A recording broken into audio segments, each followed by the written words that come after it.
Introduce our Bear Committee members. Let's start with Madison Bodra. She's our board liaison. This is Chris Burrell. She's our co-chair. And Carolyn is our secretary. And our brand new volunteer bear ambassador is not quite here yet, but when she comes, we'll introduce you to her as well. And then also we have some helpers today, which I'm very thankful for. Casey Brown will be helping with the questions that come up on YouTube.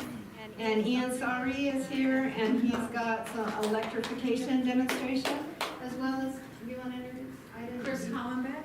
Chris Hollenbeck with the, hi Chris, is here with the electrification for the bear mats. So if you've heard of these kind of products and you'd like some more information, that's why these guys are here, to tell you more about them. And then as well on this on these tables over here, we have information from BearWise, which is the Bear Committee only gets their information from Fish and Wildlife or BearWise. We don't really try to spew our own information. So please help yourself there for anything that you know. And also, if you would please use this as an opportunity to maybe take some stuff for your new neighbors, because that's where we see a lot of the questions are new people to Pine Mountain Club that aren't aware of the amount of bears that we have up here, or other wildlife, definitely, and what to do. So that's why we want to be a resource to help them. So Chris, thank you. Thank you guys for coming. Good morning. Will you please help me welcome the Pine Mountain Club POA General Manager, James Williams. I was sitting down, I thought you all were going to come up here. Okay, I put a few slides together and I got a couple fact sheets, but I really want to get out of the way and let the biologists really educate us and share all the information that we're here to discover. Slide.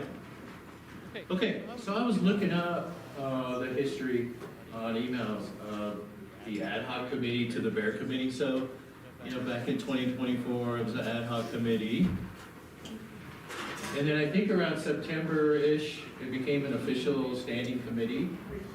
And the Bear Ambassador just got named recently, and I guess she's going to be here in a few, Rooney. So Rooney's a great choice. She's going to be a great asset for the team. Slide. Okay. So I was thinking about this last night, and you know, I think the most important thing that I've learned since I've been here is the appreciation that I have for the committees. The work that the committee members do, the time that they dedicate, it's unbelievable. And I thank all the committees for their time that they put in for the community. And if anybody out there on Zoom, if you have any interest at all, I've been here 3.5 years, but I know my first year I had a little interest. I wasn't really sure, but I highly recommend going to the committees. They're very interesting. There's a lot of well-organized meetings. The information is great to know, and I try to attend as many as I can, but I really encourage the membership to volunteer, go visit a committee, just try to understand what the work that they're performing. It's very impressive, very impressive. In the proactivity versus no activity, I mean, the committees do half the work that the association can't do. So, you know, again, slide. Okay, and some of their initiatives that, you know, I'm sure everyone's going to get a little deeper in discussion, but building the relationships across the stakeholders, the Fish and Wildlife, bear awareness. You know, they have a lot of brochures, a lot of information that can help everyone better understand, human interaction with bears.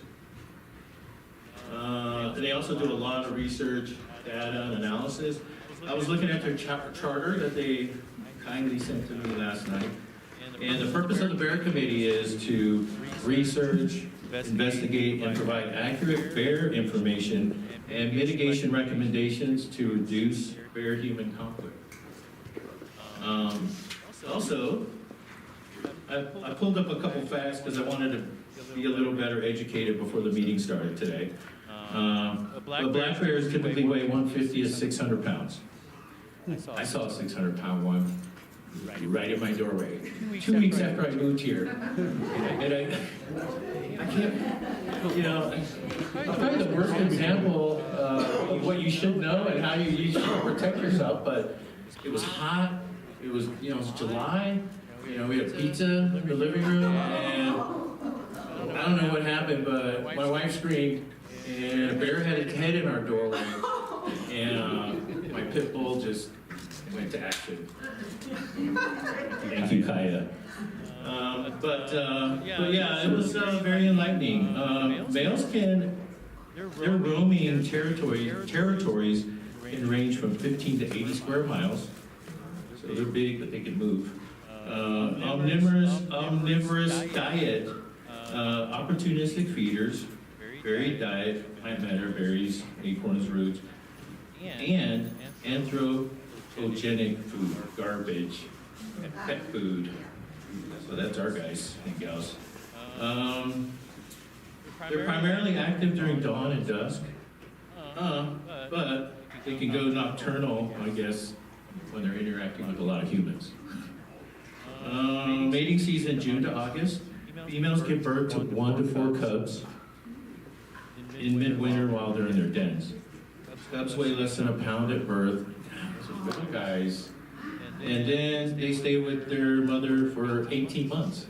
And I've seen some of those. I guess they call them big adults, or I don't know, you know, they're pretty good size, but still hanging out with their mom. And then a human interaction, generally timid, black bears can become problematic when they access human food sources. It is essential to secure food and trash when in bear country to minimize conflicts. And that's kind of why we're here today, just to better understand our interaction and some of the preventive measures that we're going to learn about. And also reporting all the stuff that will really help us as a community. I don't think slide. That's it. Okay, that's it. You wiped out your slides. Okay. I'm going to be followed by Jeff Fredericks. He's our patrol supervisor. Thank you.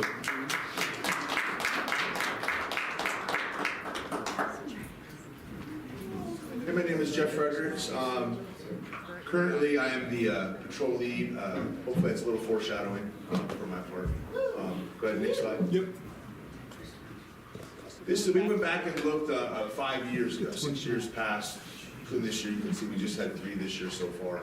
I think just the numbers is 21, 22 were more endemic of the volume we were seeing, and 2023 just exploded, which I think a lot of the actions you're seeing today was because it was such a heavy year in 2024 as well. So, and when we look back in 2022, you could see the beginnings of it. We had a lot of issues with bear feeders. We had interactions with bears where they weren't afraid of us, and they were young, and then they got older and became a huge problem in 2023. And a lot of those, as you see some of the data, they are repeat bears. So they would keep coming back to the same house. Once they get a reward, which is food, it's really hard to keep them out. So next slide.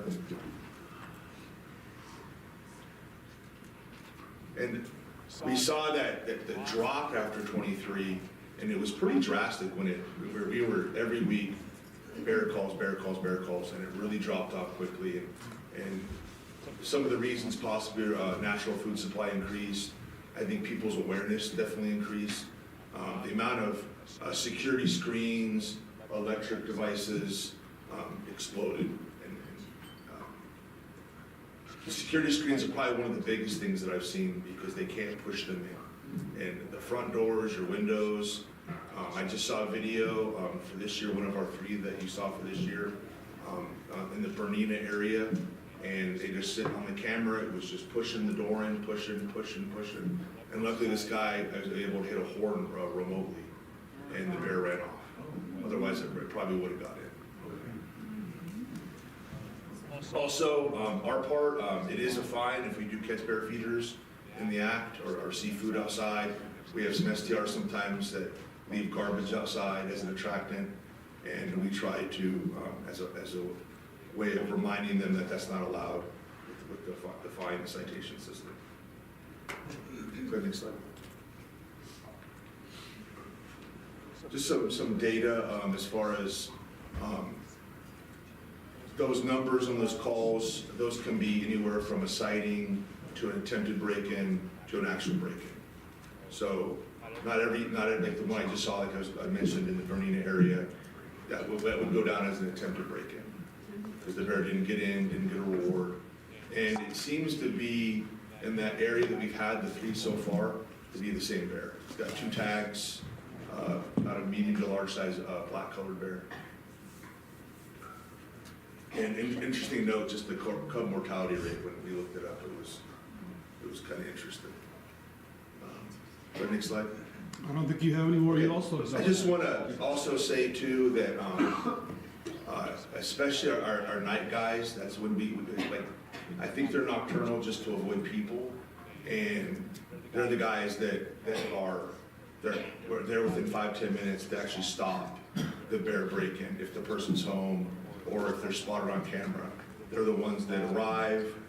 We have a Berna, which is a projectile launcher that we can employ, yelling, screaming, getting them out of there. And my shift is usually the cleanup. We find the break-ins after the fact.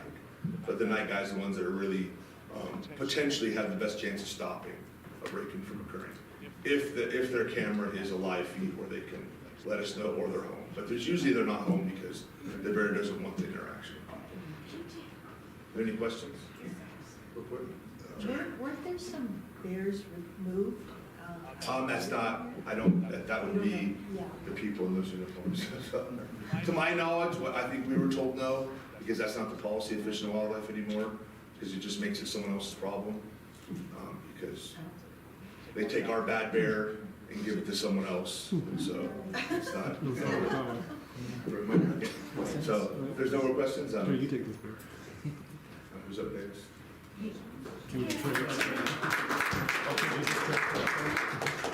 I got your number. Thank you. Thank you for coming. California Department of Fish and Wildlife's mission is to manage California's diverse fish, wildlife, and plant resources and the habitats upon which they depend for their ecological values and for their use and enjoyment by the public. A few of their strategic initiatives are to enhance communications, education and outreach, develop enhanced partnerships, and expand scientific capacity. So they have a big job. And there are 7 regions of the fish and wildlife in California. PMC is in the central region, which includes Fresno, Kern, Kings, Madera, Mariposa, Merced, Monterey, San Benito, San Luis Obispo, Stanislaus, Tulare, and Tuolumne counties. So they have a lot of an area to handle.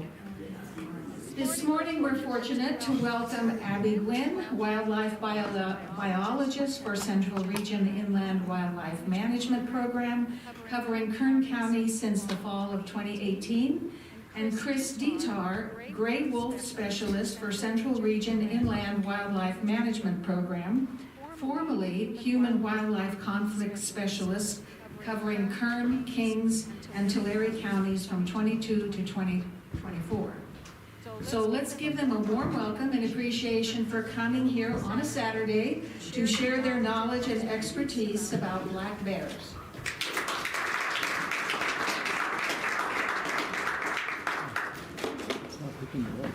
No, it's been locked out. So, Thanks for having us, everybody. the lock screen. I'm Abby.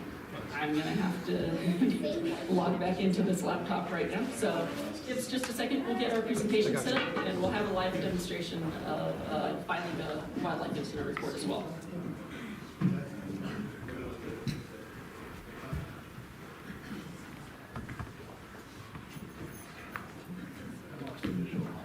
There it is.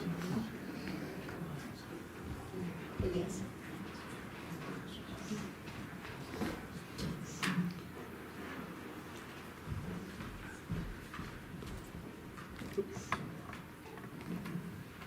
and I really want to thank everybody for coming. It's great to be able to get out information about black bears. We do a lot of stuff.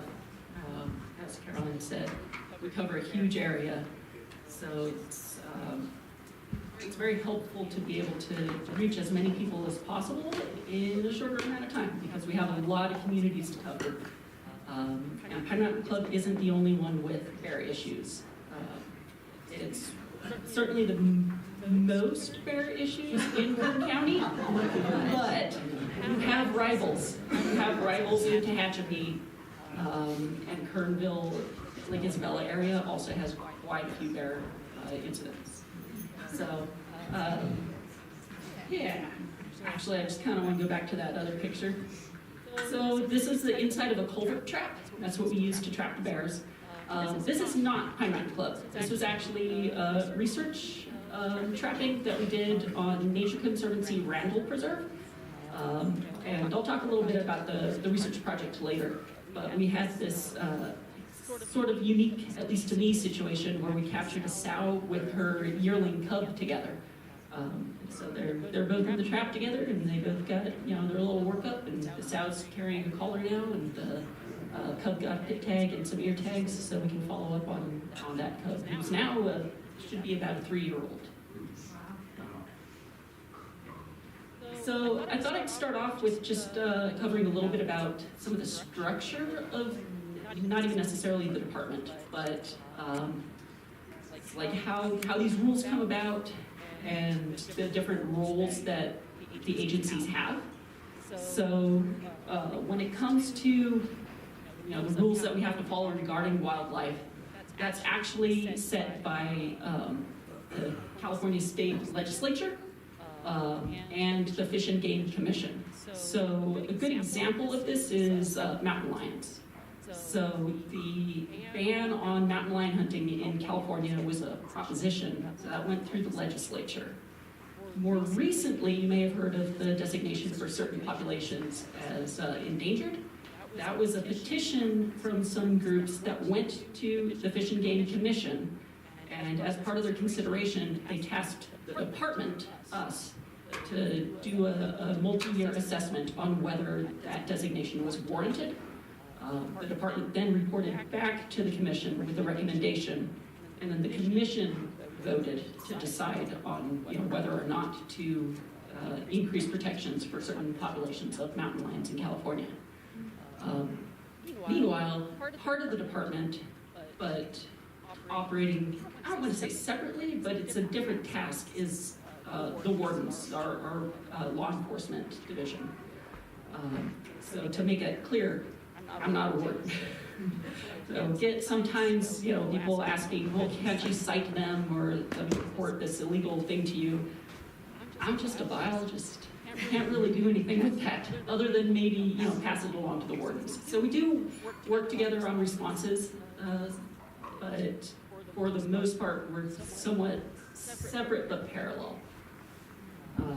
And so I put down here, kind of just in general what the Department of Fish and Wildlife does, so research, permitting, response to wildlife diseases and conflict, which I mentioned already, advising the Fish and Game Commission. And so on the next slide, I just put together a bunch of pictures that kind of shows some of what we do. So we've got helicopter capture of mule deer for research.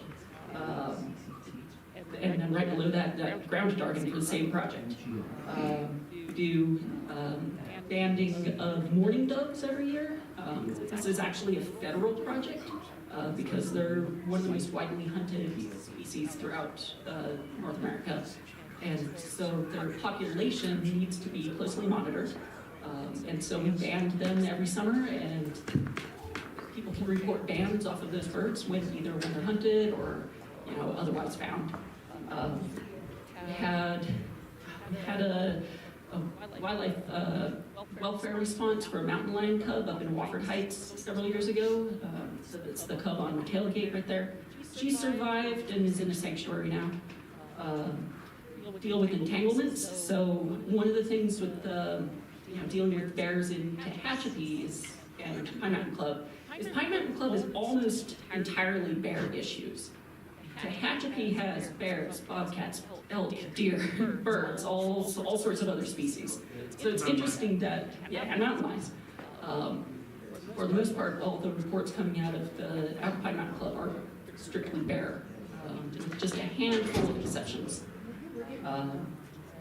So we've got the bear down in the culvert trap at the bottom there. We have Chris handling a kit fox in town in Bakersfield to treat for mange, and then right below that is a fox that I captured just on Tuesday that was taken into Colm for treatment, and that's stage 3 mange. So it's untreated, it's always fatal in kit foxes just because they're such small-bodied mammals. Larger animals can sometimes pull through it. Coyotes, we see it in coyotes pretty commonly. But for the kit foxes, they need the intervention or they'll die, and they are an endangered species already. Bobcat we released. I had to throw in the airboat because for a summer there, that's what I was doing, picking up sick and dead birds on Tulare Lake, driving the airboat. So all of these and more. So when we don't have a lot of time for bears up here, it's because we're spread super thin. So I'm the biologist for Kern County. I'm very fortunate to have Chris available to help out in a lot of situations, but he also has his tasks, following the wolves. And we get support from our neighbors and scientific aids from the Fresno office. Sometimes you'll have me refer you maybe to Fresno, and that's because the site aids can handle a lot of situations over the phone, remotely, or provide advice that way. And it's just a way of trying to delegate all of these responsibilities in a way that manages our time effectively, as best as we can. So, next slide. This is going to be your key resource. So that's our main webpage, wildlife.ca.gov. Through there you can access a bunch of different resources. They also just changed the format, once again, like literally this week. So it'll be a little bit of an adventure as we do our live navigation through the website, because things look different than they did last week. On the main page, there's a couple of really large, splash sort of boxes, like, what's Tahoe bears and stream bed alteration stuff, things to get people's attention. You'll want to keep scrolling down to these boxes. So we have our CalTip for reporting, any illegal activity related to wildlife, poaching, looting, even deliberate bear feeding. That's considered baiting of large game or big game. How you're living with wildlife, and so the guidance will take you to the toolkit. Report online, of course, that's the wildlife incident reporting system that we're going to talk about extensively. And then the report which you've seen kind of warehouses a lot of that, so that also includes links again back to CalTip, links back to wildlife incident reporting system, but also to our Wildlife Health Lab's mortality report, as well as some species-specific sighting pages. So we're interested in badger sightings for some research projects, elk to see how they're expanding across the range. There's of course the wolf sighting report page. And I think maybe if we want to go ahead and go into our weir demonstration, or the web page first, I guess.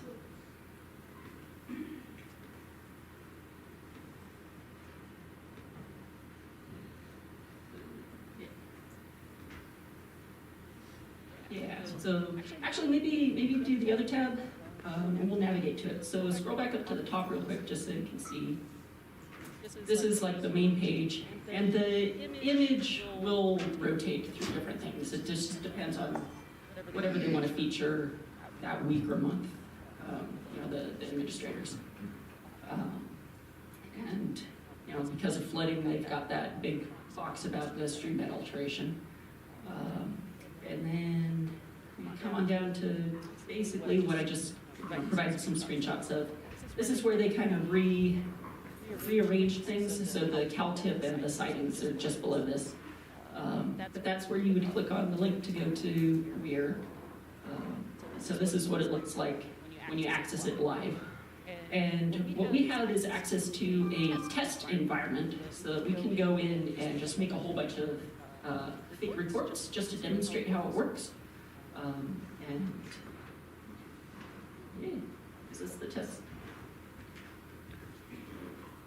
Oh, yeah. There we go.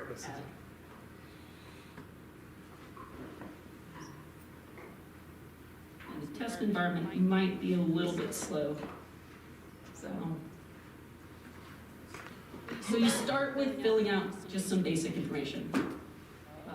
Name, phone number, email address, and that is required for it to be able to properly send you confirmation. And then also, because that's a way that we can reach out to people. Sometimes we call, sometimes we email. It just kind of depends on what's going on. If I get this, get back from the field and it's 7 p.m. and here's one I can handle really quickly, but I think you're probably at dinner, I might send you an email instead and provide a bunch of links if that seems the appropriate way to address the situation. And you come down and you start filling in information about what happened. So when it occurred, what species you're reporting, and it's sorted a little bit unexpectedly.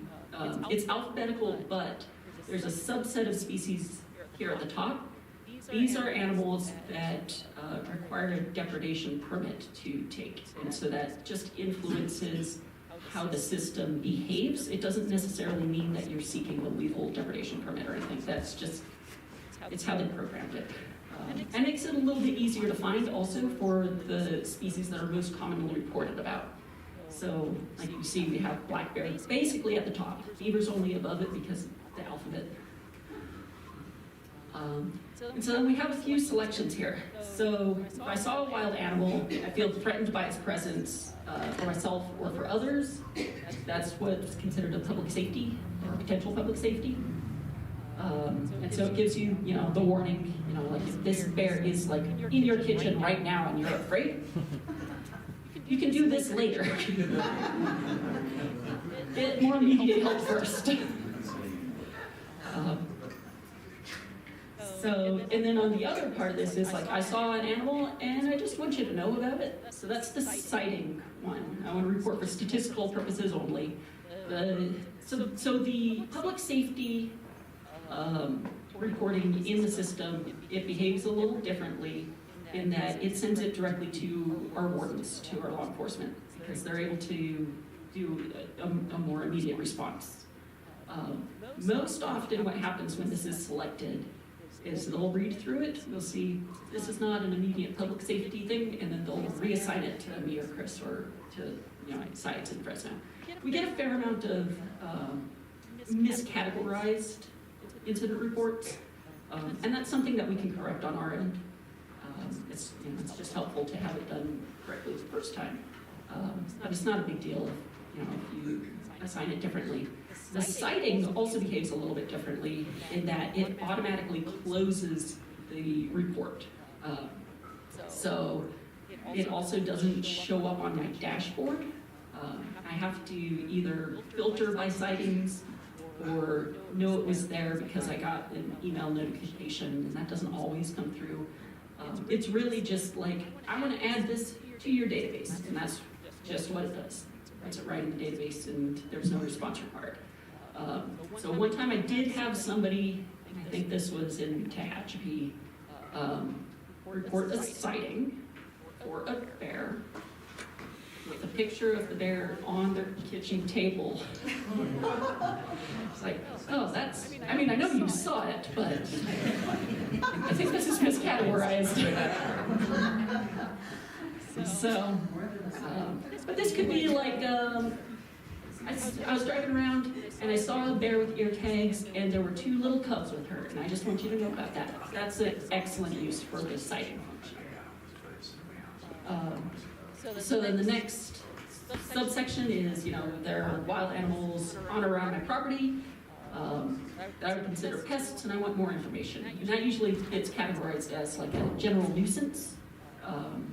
And that's where we can reach out just with some, resources and information.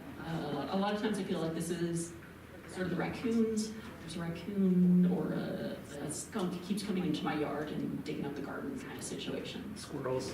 Squirrels, yeah.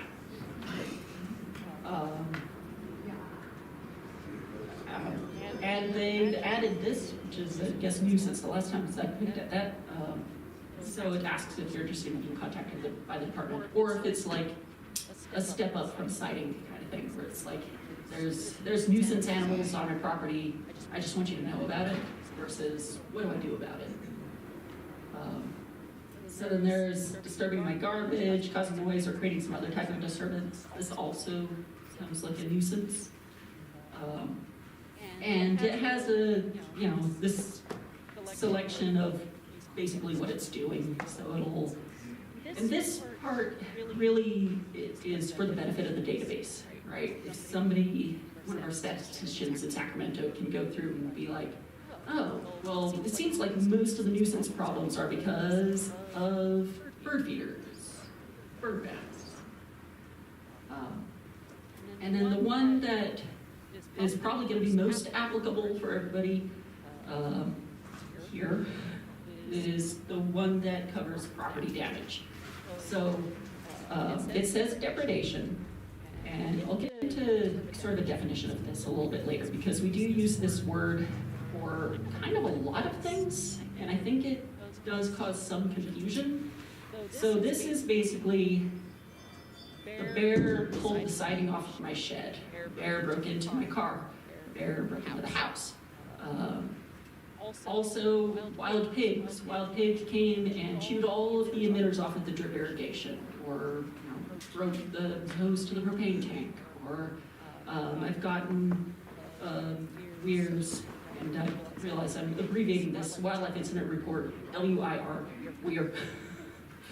I've gotten WIRs for like acorn woodpeckers. They're coming, they're drilling holes into the side of the house. Also, livestock predation. So, a fairly, not common, but a not unusual one is people will have chicken coops, and bobcats will come and reach through the fencing and grab the chickens and pull them out and kill the chickens that way.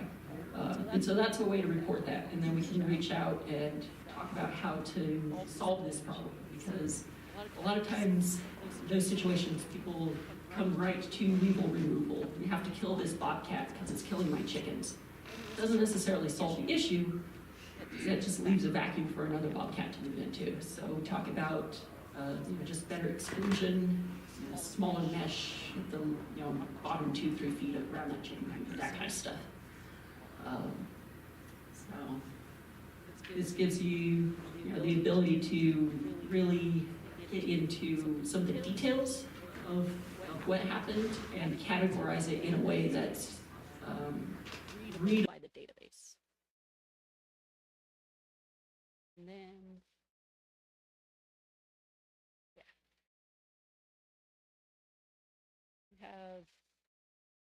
we have this little box below. We're having attacked ducks. So here we have it recorded as, 6 chickens were attacked, 2 were killed, 1 duck was attacked and killed. And then there's this box that asks if you want to receive a depredation permit.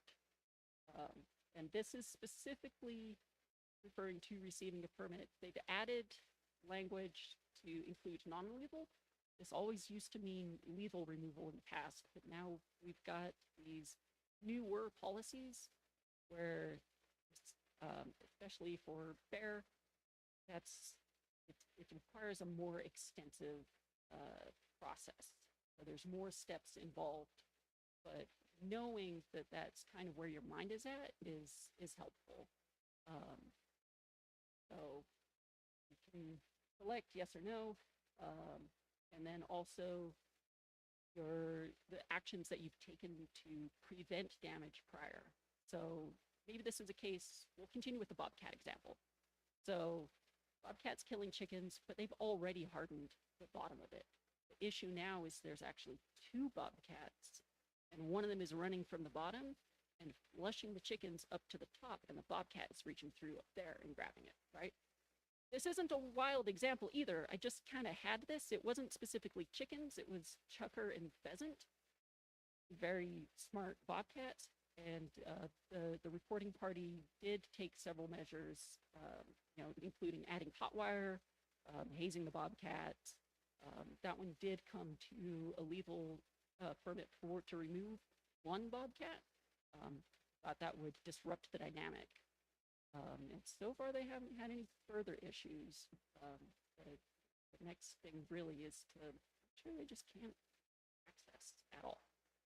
And that's the solution for a lot of wildlife issues, not every, but either removing what's attracting the animal to the area in the first place, or excluding the animal entirely from that attractor. They just can't get it. They can't get that repeated reward. And it should convince them to move along. And this will come into play with the bears as well. So once you come down towards the bottom here, you have this box where you can write in your narrative of what happened. So we have Chris's example here. Says, bear got into my chicken coop, threw the chicken wire, killed 2 chickens, 1 duck, and ate my chicken food. This has become a bear example instead of a bobcat example. So there's an option to add an ear tag number if that was observed. We'll talk a little bit more about the ear tags that are on the bears out here a little bit later. The color is important, and so is the location of the ear tag. If you're able to determine that, several of these bears have 2 or a tag in each ear. And what we've been trying to do is be unique enough that they're individually identifiable. So instead of having every bear having like green ear tags, someone's got green and red, somebody else has like maybe green and blue, you've got blue and red, red and red. Trying to make it as easy as we can for you guys and for us. So that's the ear tags. And then we come to the location, select a county, and this is significant for the system because that determines who it assigns the report to. So for Kern, it's coming to Jamie in Fresno. She's basically filtering all of the incident reports, and then whatever the scientific aides can handle in Fresno, they take care of, or if it needs to go to a unit biologist, or if it need to be corrected somehow. But the county determines that. This putting Kern means that you don't get sent to Region 5, which is potentially an issue here because you're so close to the boundary of Los Angeles and Ventura counties, and both of those are in CDFW Region 5. But since you're in Kern, you're in Region 4. And it's a whole different set of staff. We work together, but it's a big state, and we're spread pretty thin. So making sure things go where they're supposed to go is important. There's options to select by GPS, like you have this map, scroll around and drop a pin. You can put in an address. I have been running into a little issue with the WEIR that I'm trying to sort out with the developers. But there were a handful of reports that the pin put it on to home, but when I read the narrative, it was clearly Pine Mountain Club. And I was only able to figure that out because the reporting party put their address in the narrative, or put enough of a description to say, my neighbor on Bernina, for example. So from context, I was able to figure that out. So still working on that, but for the time being, that might be a smart thing to do, is include that in the narrative. Just, it seems there's a little technical issue with the address.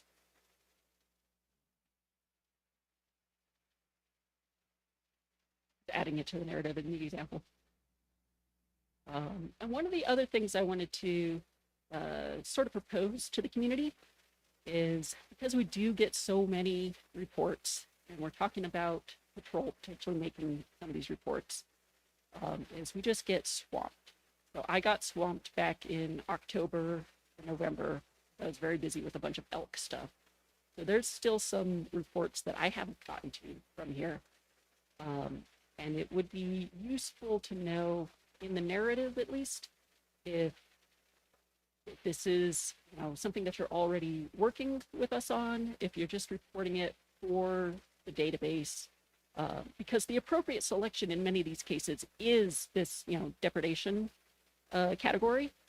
But if you maybe add a little something like this report doesn't require a response, that can help us essentially triage these reports. You're like, okay, great, RP didn't request a response, or add, please call me back. Now we know, okay, we need to feel, you know, more closely interaction with that. But again, we get a ton of reports, and being able to filter through them more efficiently will help a lot in being able to address the people that need some more attention versus the person who's like, been dealing this with for a while. Like, I know what's happening. I know what I need to do to improve it. I just want to make sure this is in the department's records type situation. We added that to the example up here. Go ahead and I believe to submit. There's something else. There's a little checkbox to say, oh, this is also my residence or location of damage, location directions and descriptions. The system seems to figure it out. Like, you don't have to necessarily fill out all of these portions, but maybe that's part of the glitch. So we're still trying to figure that out. We have a, yeah, that's the residence one. You got to prove that you're not a robot. Like it's the internet. And then you click submit incident. Say submit, and then it should give you an additional little pop-up. Okay, maybe not in the test environment. But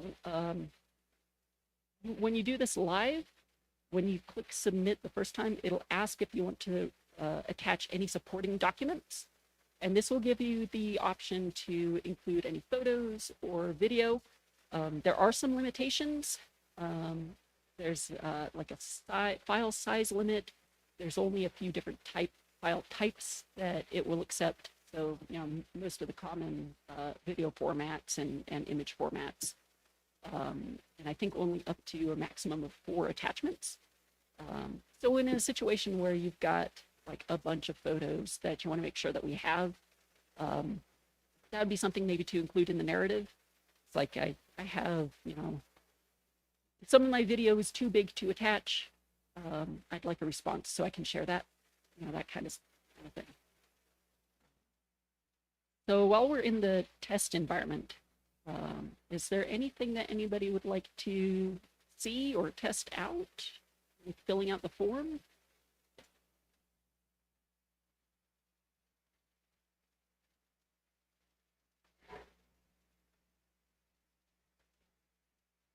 So the question was about problems with small rodents like mice and rats. In a lot of those cases, we refer to, you know, like pest control companies.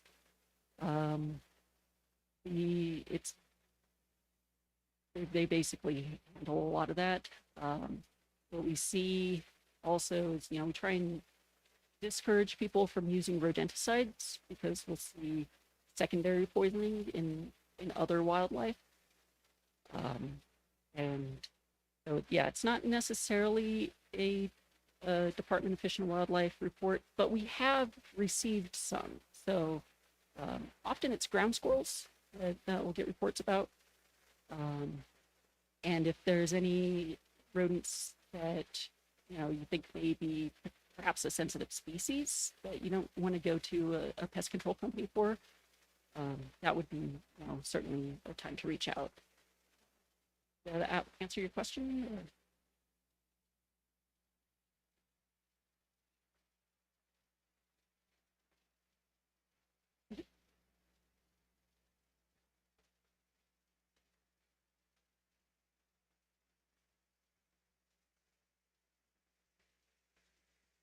Does it come out? So it's, yeah, there you go.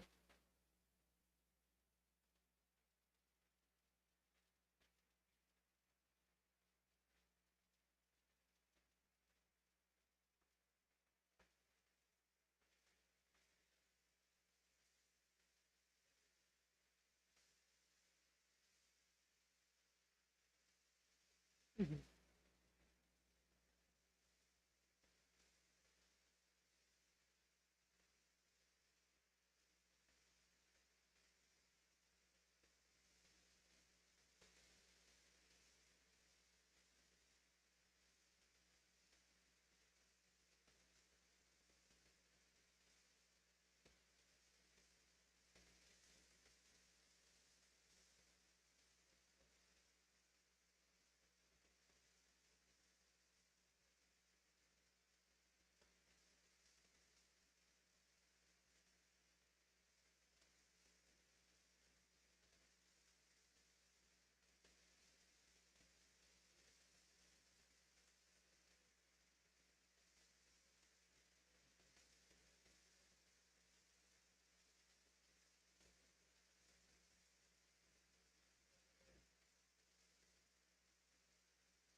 I should have brought some ear tag examples so you can see all the shapes, but I forgot.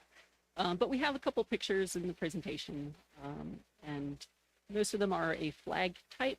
So some of them are triangular, some of them are hexagonal. We also have some buttons, so they're a lot harder to see. We use them more for the research bears, but they're just about the size of a quarter, a round little ear tag that goes in there. But you can see I think, pretty clearly the yellow ear tag on this one, and then she also has a green on the other side. Yeah. Uh-huh.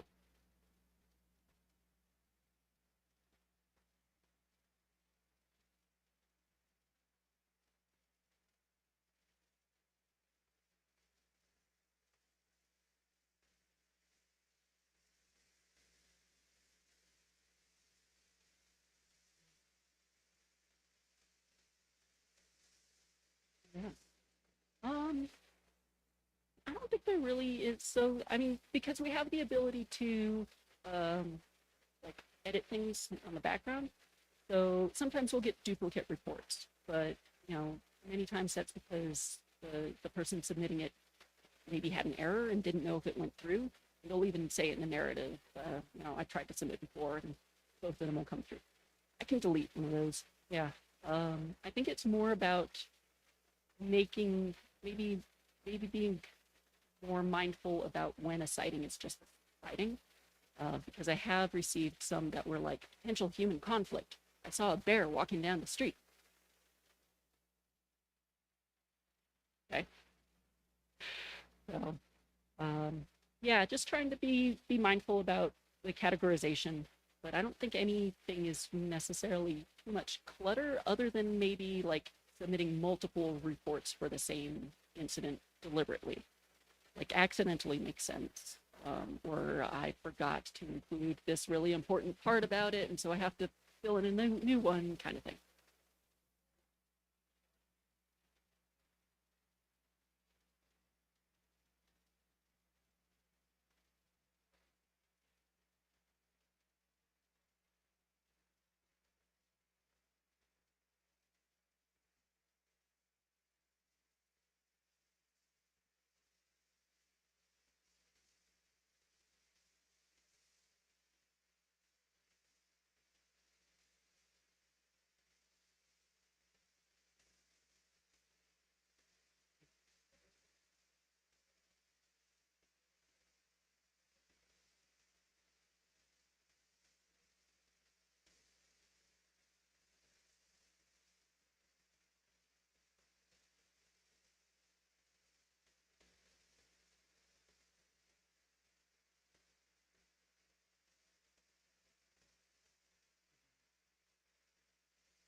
Fine, that's what we're here for.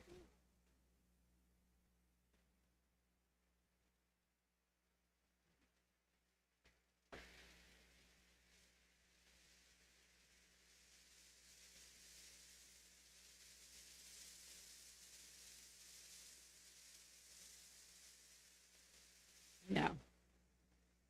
No. So basically what it does by filling this thing out is it starts documenting the bear's behavior and what's going on. So the process to get to lethal removal is pretty lengthy. And so it's, yeah, this is good. Like I said before, we use this word depredation kind of interchangeably for a few different things. So, like, what it means when you look it up is, you know, something is killing something else or is depredating on something else. So it's accurate to say, you know, the bobcat depredated on the chickens, the bear depredated on the calf. That's the basic definition. But what it's kind of morphed into is to include the depredation permit, which originally just meant, you know, the homeowner is going to depredate on the bear because the bear depredated on the calf, kind of thing. But as we have these newer policies, there's this whole like multi-step process that includes now a depredation permit, could be a non-lethal hazing only permit. And it sometimes takes a couple of those to actually get to a lethal permit. And then here's a screenshot of the incident report. This is kind of using depredation just as a category. These are actions that occurred that could potentially lead to some type of depredation permit, whether it's lethal or a hazing only permit. So as far as, you know, like removing bears, it's not something that we take lightly or is done easily or quickly. It's a long process. And what we really try to do is address the root issues. So it's like, why does the bear come to that house? Is there something that we can fix with that house that would prevent the bear from accessing it? So removing attractants, hardening with, you know, electrical or, you know, the security screens, or, you know, other methods. Are we seeing instead like habituated behavior in this bear? Is this bear just super fixated on, for instance, cars? Some of them learn how to open up car doors. So that's why we recommend, you know, don't keep any attractants in your car and lock those doors. So, yeah, yes.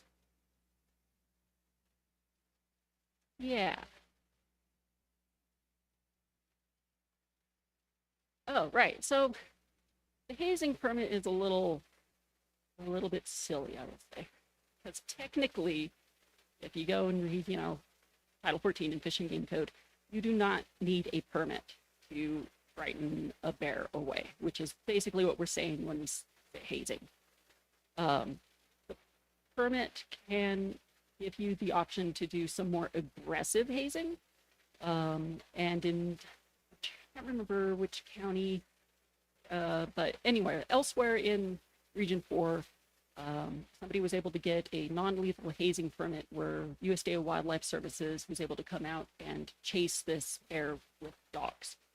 So, you know, it's like more aggressive, non-lethal frightening methods.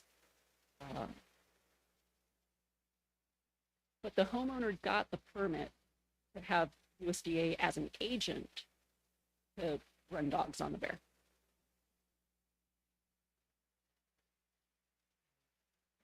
Question back here.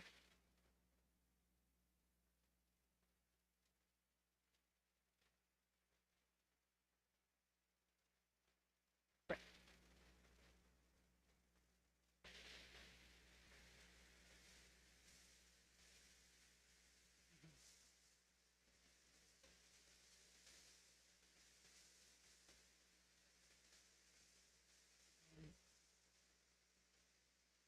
I think we can work on that. So when it comes to the we're like on my dashboard, I'm basically only able to filter by county and species and type, not location. But in Sacramento, they're able to do that. So we can work on maybe coming up with just a little process and asking them to give us numbers at the end of the year, specifically for Pine Mountain Club, which is what I asked them to do for this presentation. So here we have basically all. So this is from when the WEIR was first rolled out in May of 2017 up until the end of the year 2025. And so you see, the blue bar is all of Kern County, and then the orange was a subset for Pine Mountain Club. And in the grand total, about a third of the reports come from Pine Mountain Club. Yeah. But we get, and then for the black bear, yes, half, actually, I double checked, it's just over half of all the black bear reports. Now, it's worth pointing out that there was kind of slow adoption of the WEIR system, both for the public and for staff. So I don't think it really took off until about 2020 or so. So we start seeing more reports, and it's maybe a better representation of what's actually going on. And then, of course, anything that goes unreported, we don't know about. And then we've got kind of our next highest, oh, I was back on that other one. Our next highest species that's reported on is wild pig. So that's often, doing damage in agricultural fields. They're getting into vineyards, they're, ripping up turf around, the office kind of stuff. So pigs are really destructive. They're a depredation animal. But those, if you think about depredation permits and you think about pigs, it's very, very different from every other species that requires a depredation permit, because wild pigs are managed as an invasive species. So back to your question from before, if it was for a wild pig, yeah, that's a legal depredation pretty quickly. For everything else is a much longer process.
Yeah.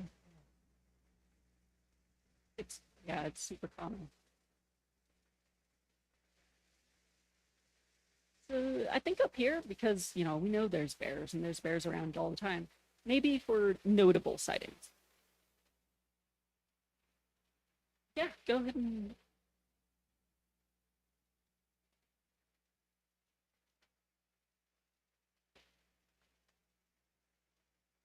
Yeah, that's fine.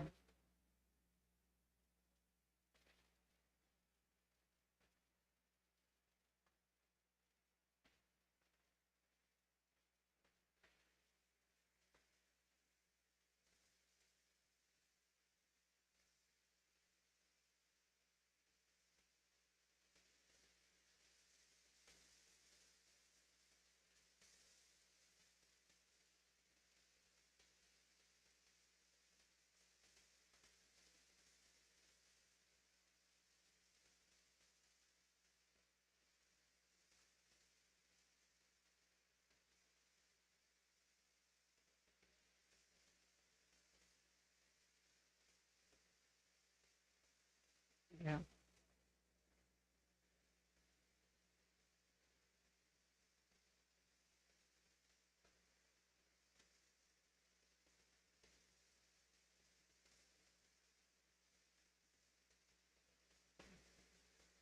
Yeah.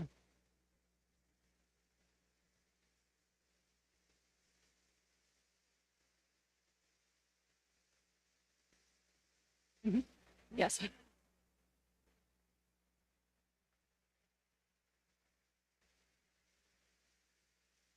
They sure do not.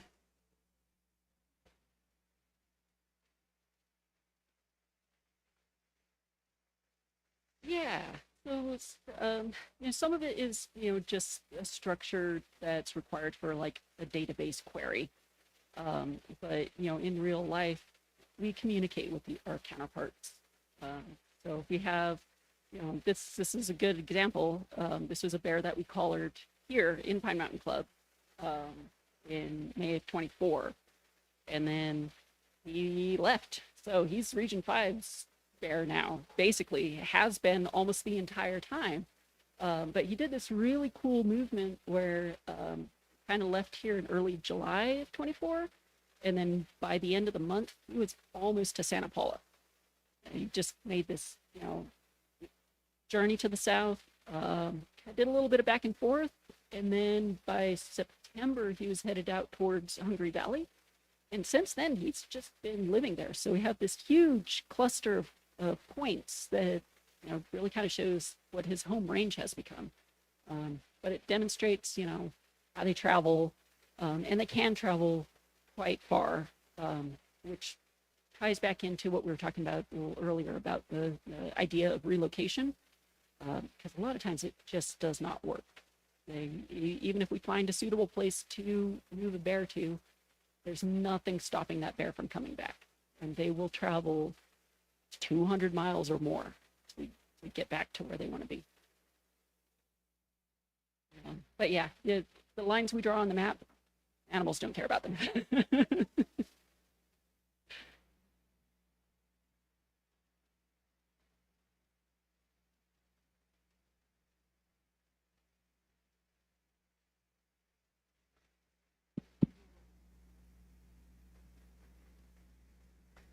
Yeah, I can report that. Yeah. Now, my next question is from my buddy here, Jeff. Um, what kind of non-lethal hazing methods are we allowed to use as security patrol?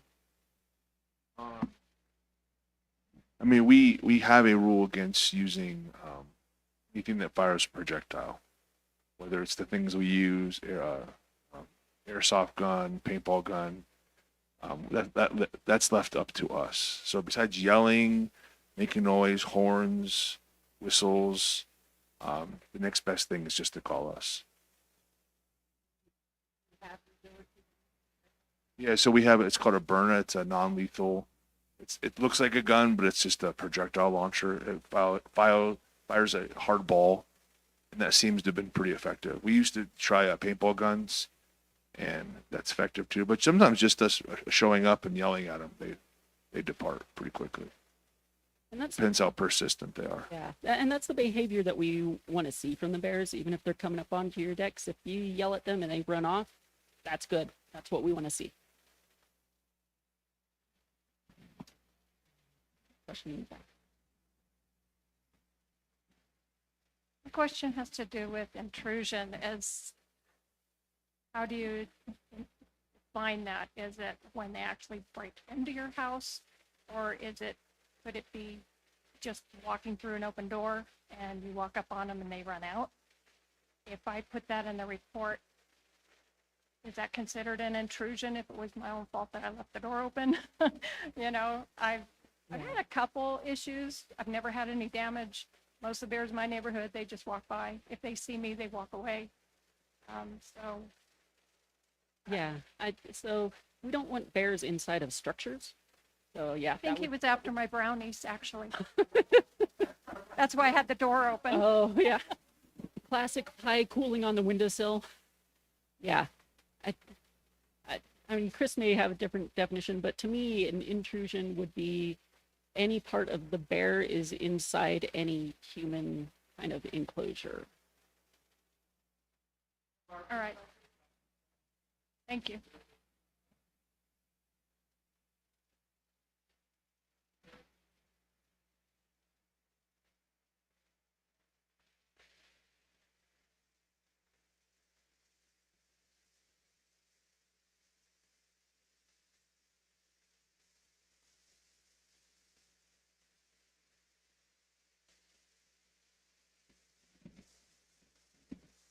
I have a little bit of a subject change. I noticed on your statistics you have very little stuff on coyotes. And I'm curious about that because we have coyotes here. I fenced my dog run. I put lights in it. I have observation cameras. But, you know, and the fear is they're going to scoop up one of my little dogs and eat them. Right. I'm just curious why there's so many incidents, so few reports of it. Is it just not an issue? We're just making that up. That's a good question. We don't really get a lot of coyote reports. Some of that is probably because it's not a depredation animal. And so when you're looking at more rural areas, you know, a lot of times ranchers just shoot coyotes. That's a very common practice. And so they're not reporting the way they would for a wild pig or a mountain lion. And also, I think a fair amount of people just don't know that you can report about coyotes. And we do get reports from time to time. I feel like some of them just don't come through the weirdo. Like they just reach out directly and say, hey, there's a coyote around my house and it's been growling at me. Or where I went to walk my dog at the bluffs, the coyote wouldn't stand down.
Right.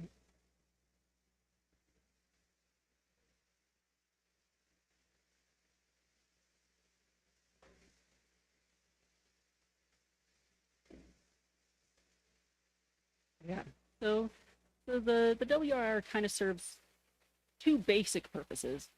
Well, I guess three. So the database we spoke about, it gives us a direct contact with the person that's having the issue, so we can reach out and make contact. Sometimes we're able to make contact and have those kind of conversations. Sometimes leave a voicemail or send an email and never hear anything back. Just kind of hope that that addressed this problem.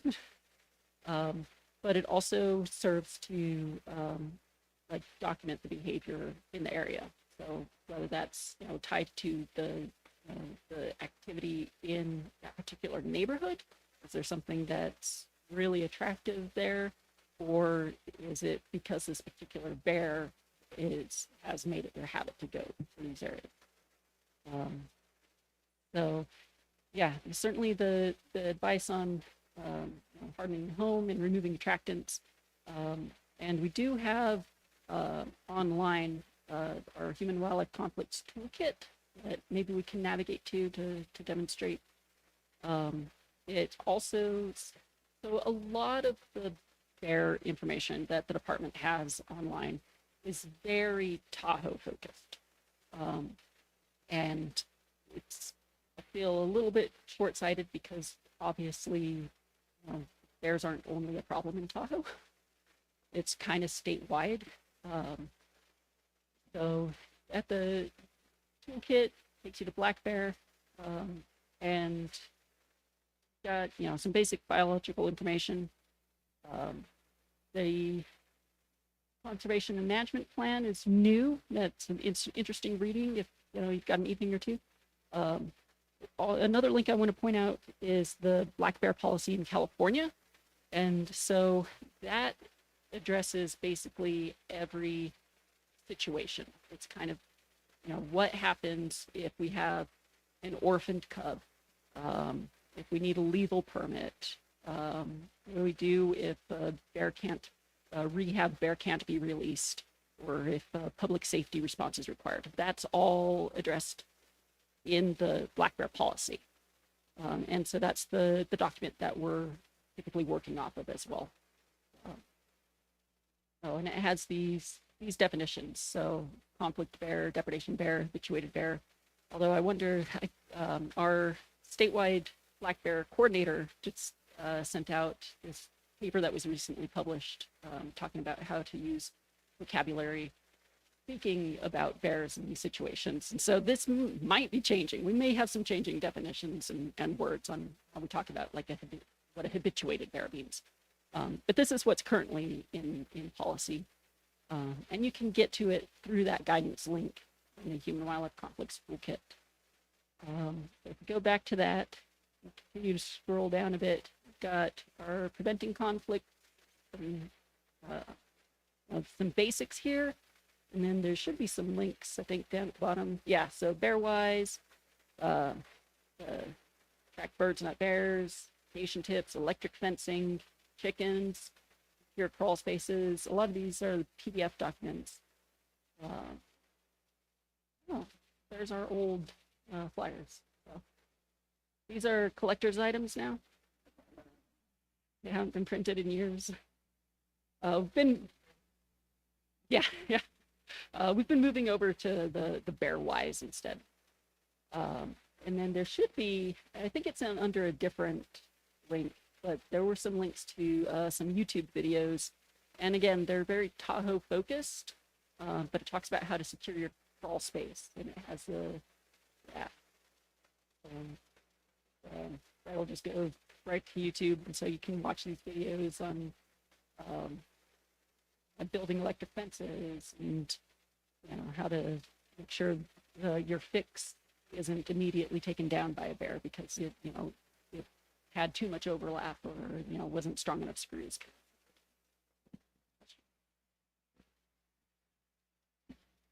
So I think what she was referring to, if you could provide clarity for those here and online, there's an assumption made by residents here that by increasing our reporting to Fish and Wildlife, you guys will come and remove bears and take care of the problem. And so we just need to provide greater clarity around what the response would actually look like. It depends on the bear. Really, it's all very situational. So having the reports helps us, do better like statistics and get potentially more funding for more resources. But when we say, Chris was a former human life conflict specialist, we don't have that position anymore. That was a limited term 2-year position that was rolled out kind of statewide, and then the funding ran out, and so we didn't have it. So having the data to back up that there's a need is useful for potentially getting us more positions like that. And so that can help with the education front, but that doesn't necessarily mean that what they would do is come out and take a bear. It's, you know, it's really going to come down to what's going on with the bear. And the way our region has been going is we put a lot of focus on these non-lethal deterrent methods. So removing attractants, securing, you know, your homes and cars and outbuildings, and, you know, trying to prevent there from being an issue in the first place, coupled with some hazing methods to try and change some bear behavior. But if we have a bear that's identifiable, that is consistently breaking into multiple homes, regardless of the measures that have been taken to prevent that damage, that can warrant lethal removal. And that's where, you know, that depredation permit comes in. And then we don't actually do that removal. We put USDA Wildlife Services on the permit as the agent, and we leave that to them. And when it comes to relocation, that's potentially even harder. We mentioned before, you know, basically dumping a problem bear into somebody else's backyard. There's also kind of an ethical question here. So much of California is black bear habitat. So if you take a bear from one area and you dump it in another bear's area, do they come into conflict with each other? So this is kind of what happened with a cub out here that you may remember that went to rehab. So there was an immediate take situation where the sow was killed, and it orphaned a cub. And I should define immediate take. That's separate sort of from all of this weird stuff. That's somebody felt immediately threatened by a bear. And in those cases, it is legal to, you know, shoot that bear, but you've got to report it to the department immediately, make the carcass available for the wardens to conduct their investigation, make sure you're not poaching about this. So that was the situation, captured the cub, took her to rehab, spent a year in rehab. We went to release her, but we wanted to find some suitable habitat that was away from people. We're not putting her back out, you know, right here where she might get back into trouble. So we gave her a collar so we could track her movements. We released her in the forest, in the National Forest, Paiute Mountain area. And we got some neat collar data from her. She walked around, she used that Nature Conservancy Randall Preserve. So it was neat to see her utilizing that. And then we got a collar mortality signal. Just went out to investigate, and we found that she had been killed by another bear. So it's the relocation is not the happy ending that kind of seems to be in our minds. And I've sort of noticed also, like when the media talks about and Fish and Wildlife relocated, whatever, the words they really should be using is like moved to nearest suitable habitat. So when we capture a bear here, when we're doing like tagging, so we're trying to get those ear tags deployed or maybe a collar, you may see us drive out of here with the bear. We're moving it to the nearest suitable habitat. We want a little bit more of a controlled release. They're still under the effects of the drugs. There's no reversal for the drugs that we use, and so they just have to metabolize it. So all that takes is some time and stimulation, and meanwhile, they're just kind of woozy while they get their faculties under control. And we don't want a bear, like, if we caught it, say, in your backyard, and it's coming out of the drugs and something spooks it and it runs into the road, trying to avoid that.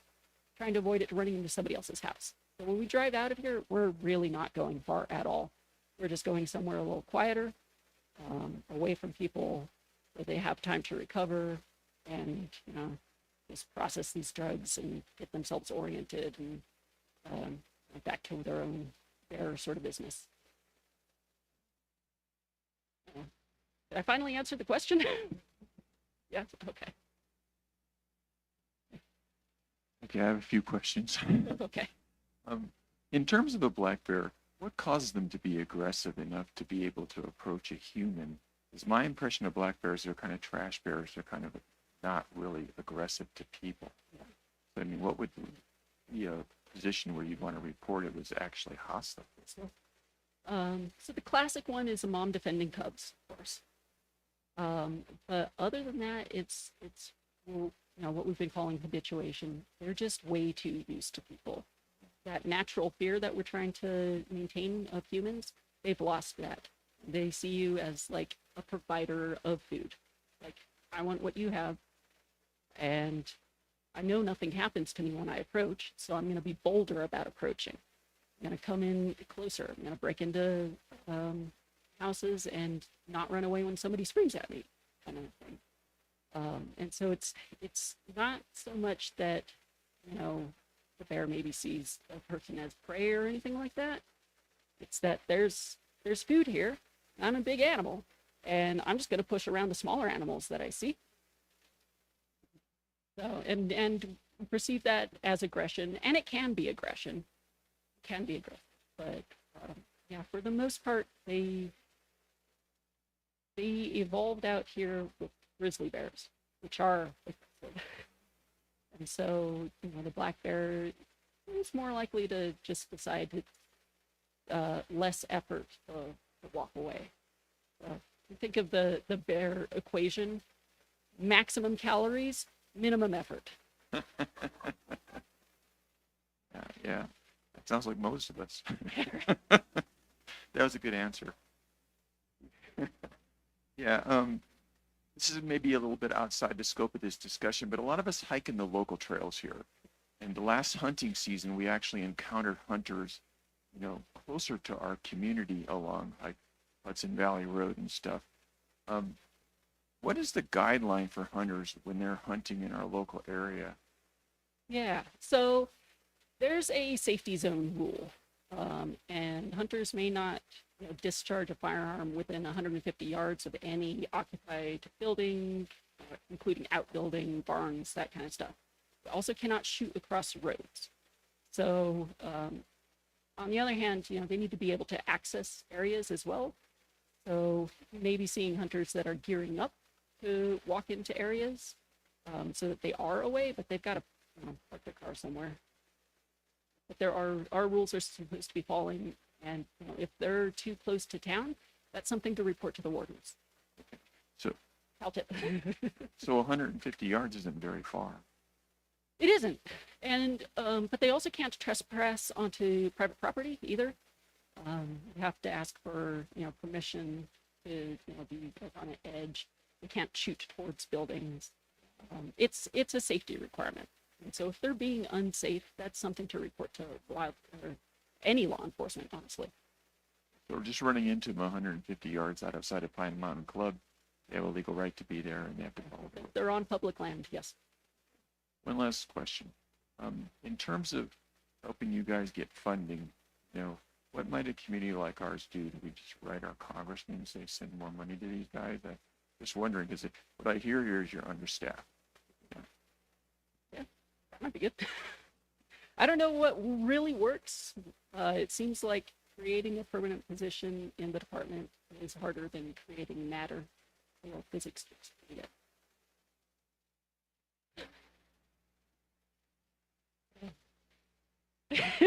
It happens, but it's rare.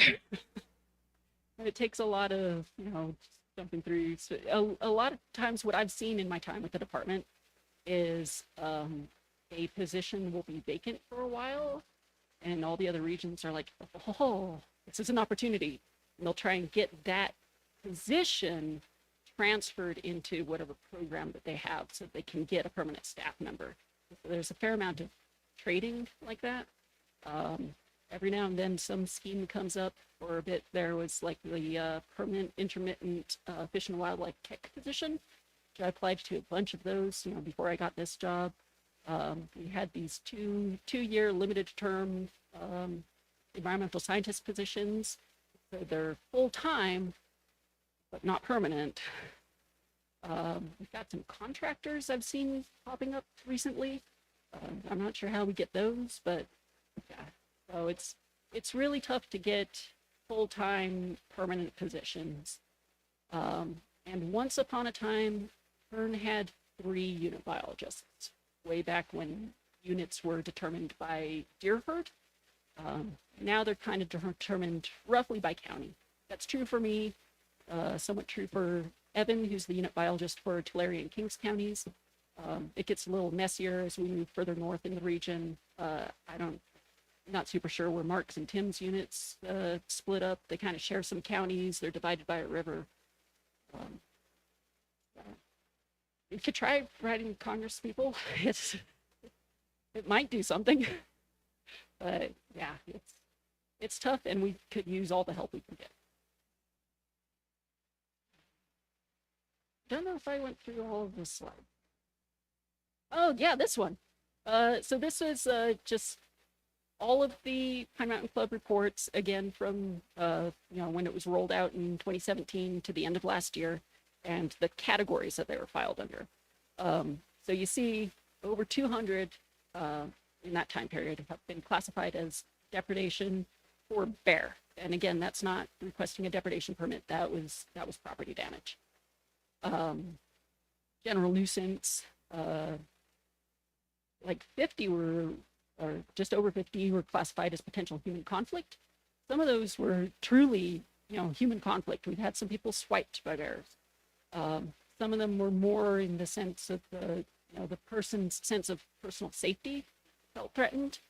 And I don't want to make a judgment on whether that was truly conflict, right? Because I'm not going to tell people how to feel about that. And then quite a few sightings. The little orange bars are I think the 7 other species that were reported. So I know a couple of them are deer. I think one or two were coyote, a mountain lion, yeah. And we have our collared bears slide. Yeah, so since August of 2022, deployed, mostly Chris, I've deployed 12 collars on bears. 6 of them are still active. One of them, surprisingly so. That one should have dropped off, and it didn't. But she's on the schedule to have her collar replaced because now we're going to fold her into our research project. We suspect she has cubs.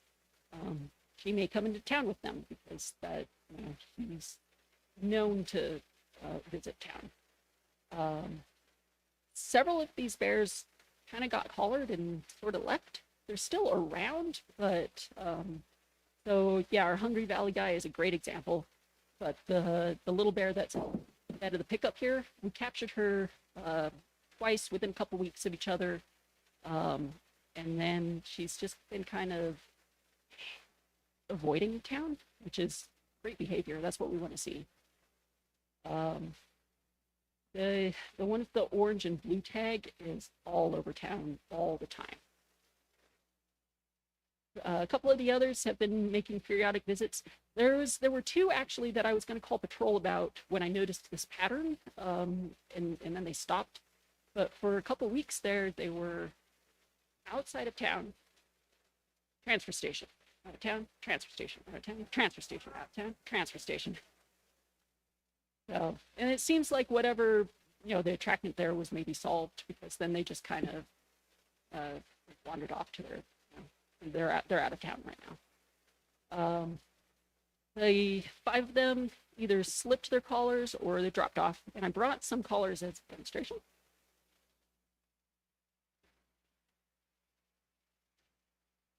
This is the biggest collar that we have, 75 centimeters. It's not fully extended either. You can see the overlap right here. It can come out to this far. These are the smallest ones we have at 55 centimeters, and they can choke up a bit further, all the way up to this fabric portion. Although typically if we have a bear that small, we don't necessarily want to collar it, because that means it's more like a yearling and it's going to grow. We don't put collars on juvenile bears because they're going to grow. This fabric thing is the fail-safe drop-off mechanism. And the idea here is if the programmed drop-off doesn't activate for some reason, the fabric will decay in, just from the elements, the UV light from the sun, and then it'll separate at that point. And what we found was several of the bears that we collared in 24, the fabric wasn't lasting the same as the battery life as the collar. They were dropping off at about 8 months instead of, the ideal 2 years that we're hoping to get out of collars. About 2 years, right? Yeah. So that's some of the challenges with collaring. So, first of all, the price of the collar itself, the airtime, the contract for the airtime with the satellite, the contract with the company for their online management dashboard. Some of them have an app, so they won't get paid for that too. Our time and equipment and drugs for trapping, which takes a fair amount of time. Usually it's more productive to run a few traps for several weeks. If I throw out a trap one night, there's no guarantee I'm going to catch a bear. Target trapping is even harder. Just catch whatever goes in, not necessarily the bear. And then, when the collar drops off early, now we do a retrieval. We can potentially refurbish it as long as somebody doesn't find it and then decide to take it on their cruise out of Seattle. We did get that one back. I think it's still it made it to Sacramento. I think it's still on the pile to refurbish. But yeah, if you find one on the ground, we would like to hear about it. Please hang on to it. We'll come pick it up. We appreciate it a lot. Yes.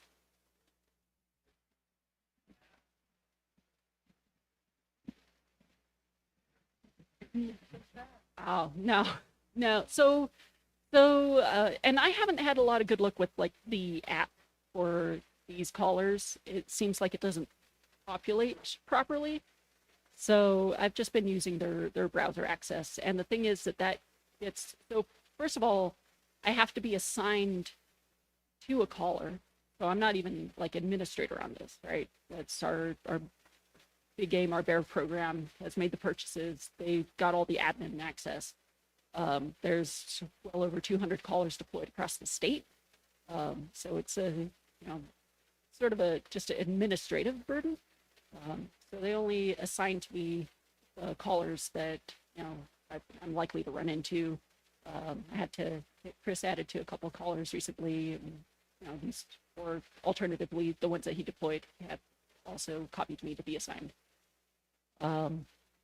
And it lets us into a lot of functionality that we don't necessarily want the public to have.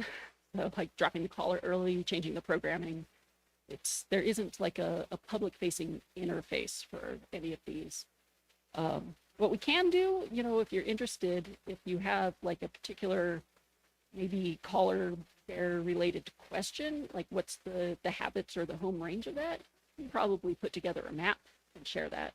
And that'd be more useful, I think, than going in and seeing all of these collars, or even just one collar, and the lengthy list of points. They collect, how many points a day these ones are programmed for? 2 hours? Okay. So, yeah. The biggest drain on the battery is the upload. So it's not like I could pull it up and look at where all the bears are right now. It's probably where the bears were last night, most recent, or if the bear is maybe in thick brush, under tree canopy, maybe under somebody's deck, it doesn't have that line of sight to the satellite. And so it'll make an attempt, and then it'll be like, no luck this time, I'll try it again tomorrow. So there is a fair amount of can be a fair amount of delay on what we're seeing. So it's not so much of a, like, I guess maybe like an air tag kind of thing. Like, here's where the bear is at right now. This is what the bear's habits are, and this is what we're learning about them. If Chris had anything else to add? I thought I saw a question in the back. Just stretching. So any animal we immobilize, we mark, and that's the ear tags. So we have a visual marker, so we can monitor post-recovery. So if the community can help us keep an eye on them in case there's any, like bad interactions with the drugs. We want to know about that. The drugs that we use are controlled. They're managed by our wildlife health lab. We're under the supervision of veterinarians. And they advise us on the dosage, the type of drug, all that kind of stuff. So any information we get back on, like if any animals are suffering ill effects from that capture, we want to know about that. Hence the ear tags. The ear tags have, double duty here in that they make individual bears identifiable. So now we can see, here's green 308 rather than, is the bear with the black coat and the white blaze. How many of them are there? So we can start pinpointing individual bears and start addressing individual behaviors in those particular bears. And that ties back into the whole reporting and the depredation permit. And then, what we do, we get, an aggressive or a habituated bear. We're able to document that and know that we're getting that particular bear and not just a bear that looks like the bear that's being an issue. We can collar, but we have some limitations. I spoke about the cost of that. We've also been asked by our bear coordinator to kind of slow down on collar deployment just because there are so many that are deployed. It's a lot to manage. There's also the question on whether the bear that we have in hand is suitable to be collared. I spoke about them being potentially too small and growing. We also have an issue with them being too big. So the collar's got to go on a neck. And if the bear doesn't have a neck, it's just not going to work. And we're also looking for, like, if maybe they already have some wounds, we don't want to aggravate, any existing hair loss or, ticks, parasite kind of things, or if they got into a fight or got scraped up putting their head back out through a window kind of thing. So we're not going to collar every bear that we capture. We just can't really. It's also we have a collar that fits. So I have exactly 2 of these. I just got this one too, so I had only one of this size for a while. I think I've got 2 or 3 of this size now. I have probably 7 60 centimeters, which is hopefully the size that we encounter, but not always. And then only like 1 each of 70 and the 65. So if we don't have the right size collar when we have the bear in hand, it doesn't get collared. But it does get ear tagged, and we are pit tagging every bear that we get now. Brought a demonstration for that too. Does anybody have microchipped cats and dogs? Yeah, it's basically the same thing. So,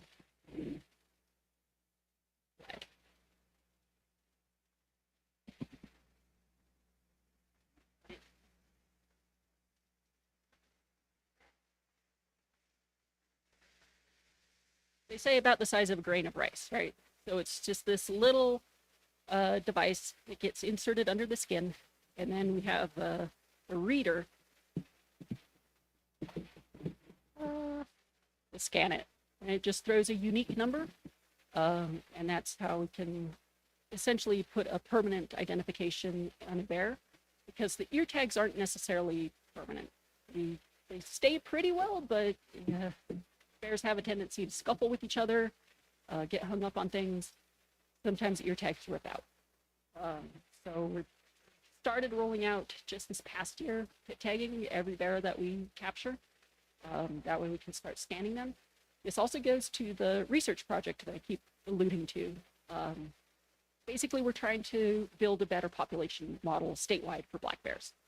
And that includes capturing and collaring bears in what we're calling wildlands. So our conflict, wildland interface, urban sort of areas are not necessarily most useful for the project. But we're looking at home range usage, and then we're also investigating sows that we believe have denned up and have cubs. Going into the den when the cubs are still a little bitty, pit tagging those cubs and getting a count. And so what we're trying to determine here is recruitment, which is how many young make it to adulthood. So how many cubs are they having? How many of those cubs are surviving? The cubs are very small, as I was saying earlier. And so they can't carry a lot in the way of like ear tags. That's at that age, they're too small for that. The pit tag is small enough, and it stays with them as they grow into adulthood.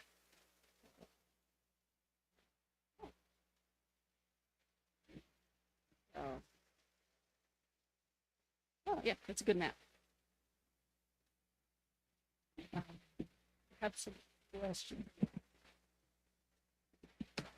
Slightly off topic, about the coyotes, kind of back to that. A friend of mine reported the other day she was outside on her deck, and the coyote walked up to her, and she was yelling at it, just stood there and stared at her.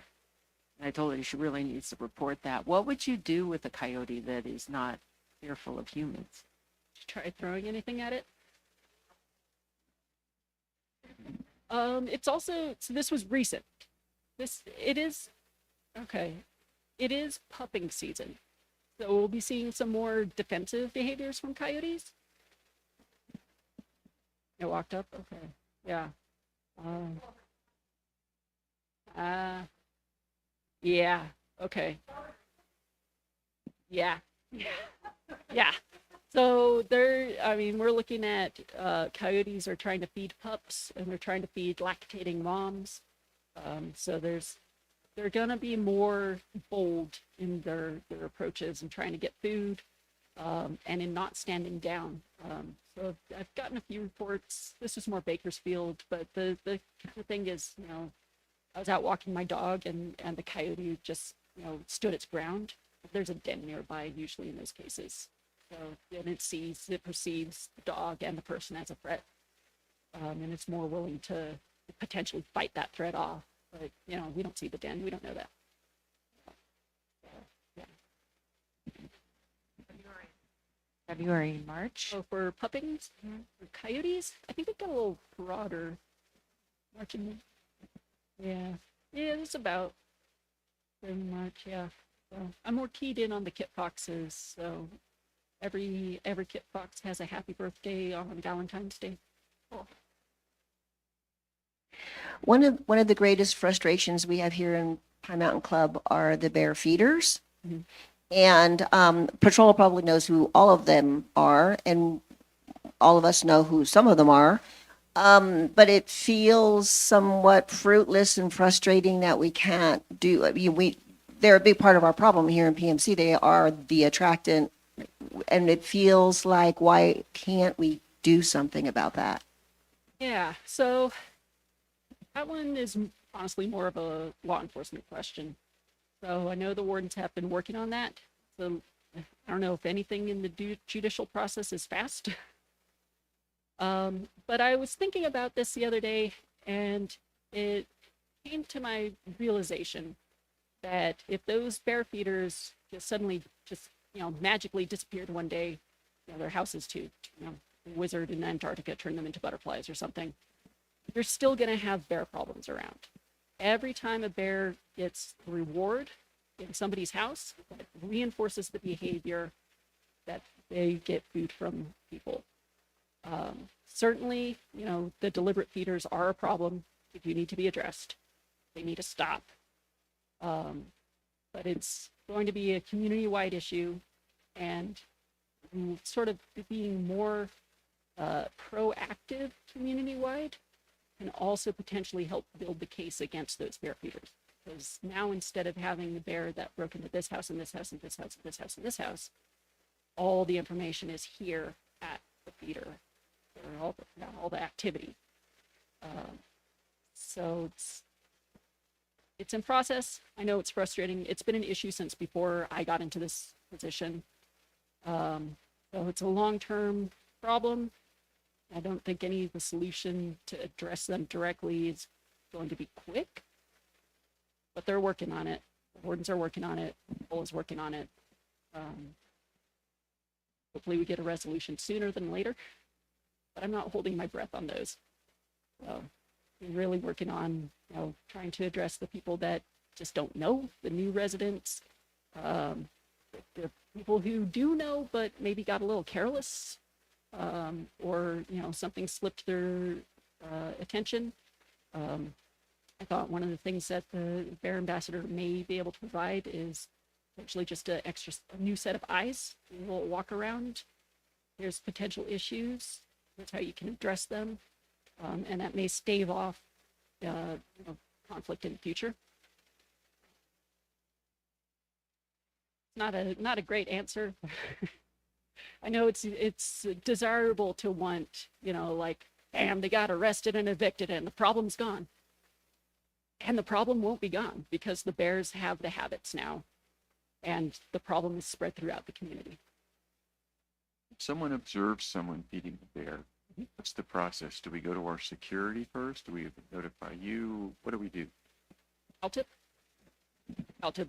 and patrol, I think. Yeah. So, CalTip, and maybe we can pull this up on the live website, just their CalTip page. There's a bunch of different ways to contact CalTip. They have a phone number. They have a number you can text anonymously. They have an app that you can download and use. Oh my gosh, oh no, that's the church. Okay, phone number.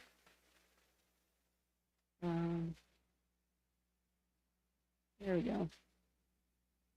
I like how they changed the website literally the week before I came to get this presentation. So, yeah, there's the CalTip line. Just up a little, yeah, you can report online. There was the link to, you can download off like the Google Play Store and the iPhone Store.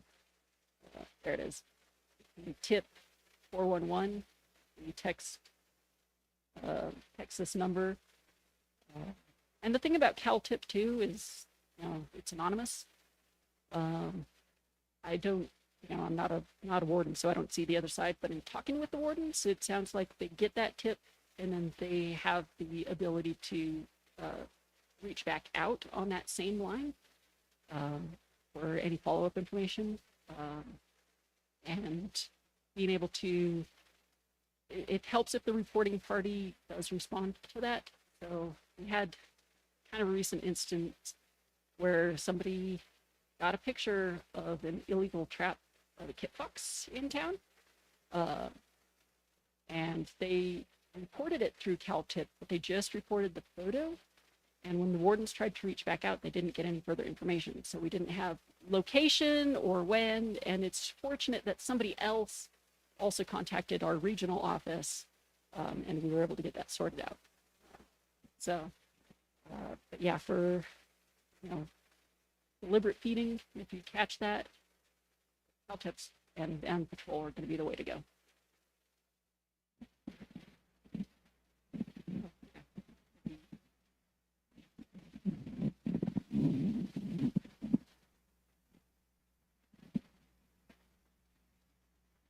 Back to reporting.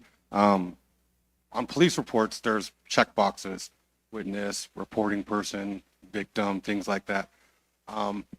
Does it make a difference to you who reports the incident, whether it's, I don't know, patrol does that, if a neighbor reports that, if the actual homeowner reports that? Does that kind of go different directions? Oh, so for the WEIR system, for the WIRs, I find it most helpful to have the property owner file the report because they're in charge of the property. So if the issue is crawl space was exposed, then we can, talk to that owner about making repairs and, how to prevent future issues. But the issue up here is there's so many short-term rentals, and there's a lot of like vacation or weekend houses. And so having, potentially patrol or a neighbor file a report, just on what you saw and the location, that can help build, that information base of, was that an identifiable bear? Is this the same bear that was just down the street last week, that's broke into this house that hasn't been occupied for 2 months? That's useful to know. So like, again, the preference is the homeowner, but if the homeowner's not there for several months, then the report becomes less useful as more time passes. So when they come back, 2 months later and say, well, a bear broke into my house, but I don't know when.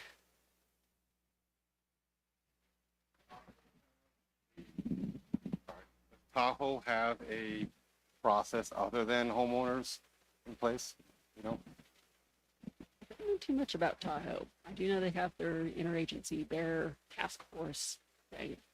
It seems, and they also have dedicated Tahoe staff.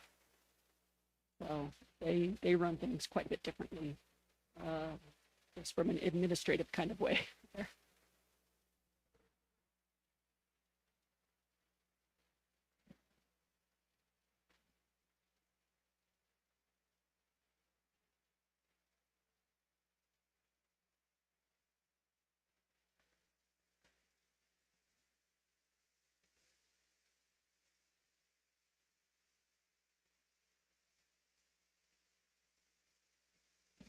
Treated differently if they're not the homeowners?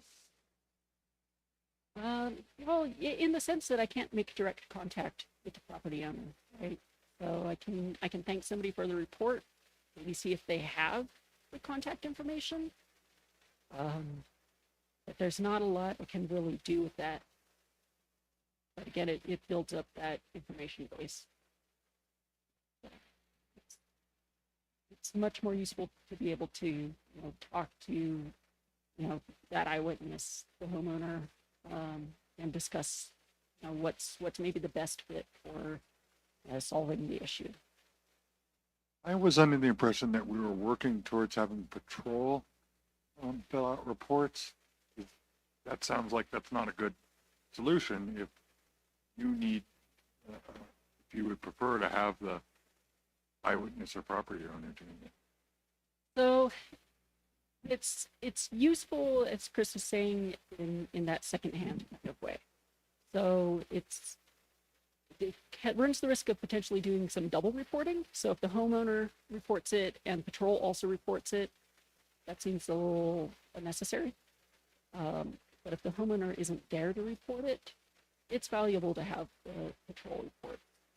Because otherwise, you get delayed information, or miss a lot also. These numbers are just what is reported. It doesn't actually reflect what's actually happening. And that's why there's such a difference between, patrol and what we have in the incident reporting system. Patrol is observing some things that we never hear about, and we never hear about them. I was just going to say something.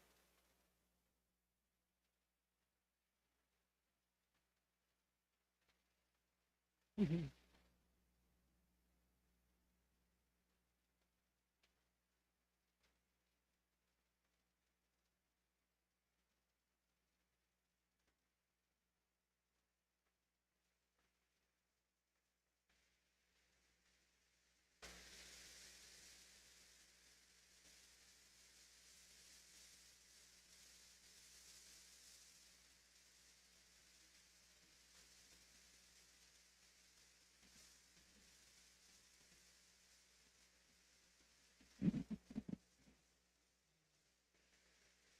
Anything else? Oh, I did have one last slide. There were some questions about roadkill, and people need to report to us about roadkill. I think when it comes to large mammals, there's also maybe a perception that it's illegal or something, or law enforcement needs to be involved. that's not really the case. I think it may depend on your insurance. Like if there's significant damage to your vehicle, they may want some sort of law enforcement report. I don't know too much about that, but there's no requirement to report, a roadkill bear to the department. However, it is useful information, and we have a couple species that we're particularly interested in as well. So for bear, calling back to that project, statewide population. So a lot of that, our initial population estimates for many years, since the 70s, was based off of age data collected from teeth from hunter harvest.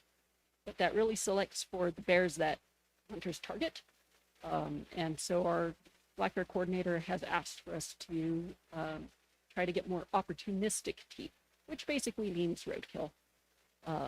So if there's, a bear that got unfortunately hit by a car, I can come out, take the tooth, take some hair for genetics, and ship that off to our lab. I don't really do too much with it otherwise.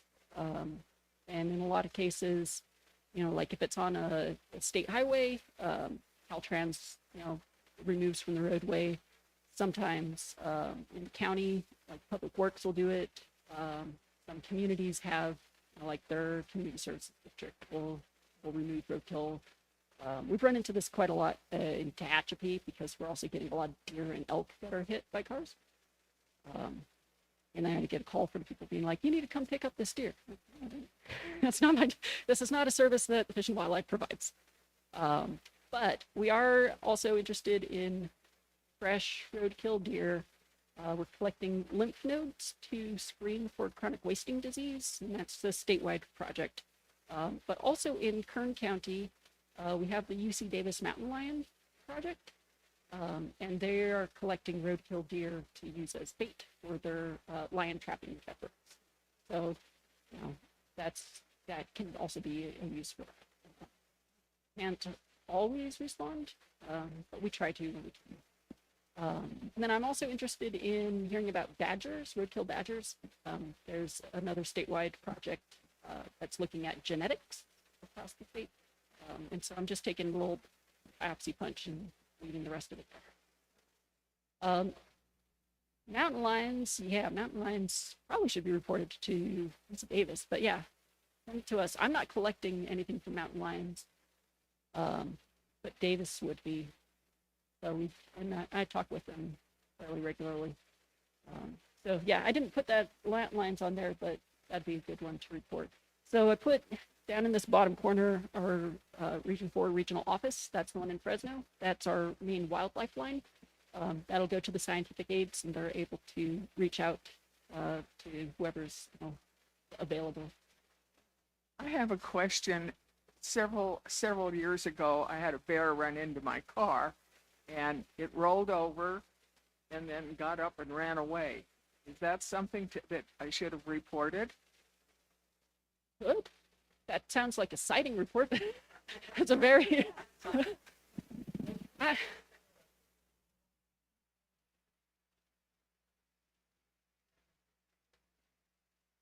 Yeah, that's a good point.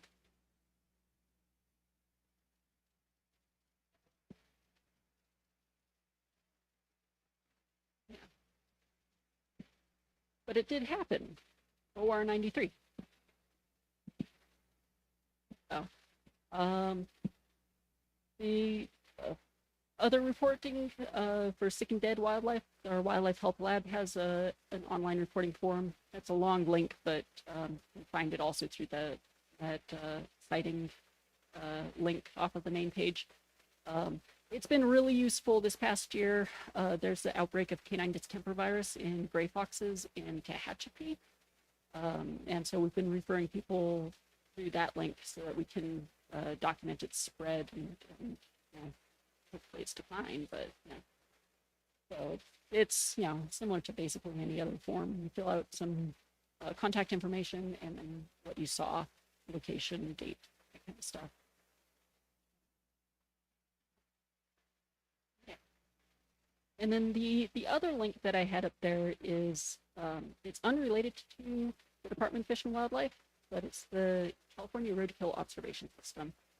And it is documenting every roadkill, so including, newts and mice and birds. It uses basically a photo, so if your photos are geotagged, basically you take a picture and you upload it here, and then it collects, and then you can fill out a handful of things, date and circumstances, verify your location. There's also a option if you don't have the geotagging turned on the photos. It just asks for some more in-depth location information. But this cross CROS has been really valuable in addressing wildlife collision hotspots, and it has actively gone into planning for new wildlife crossings. This has included some of the mountain lion crossing areas on Route 17 and 101.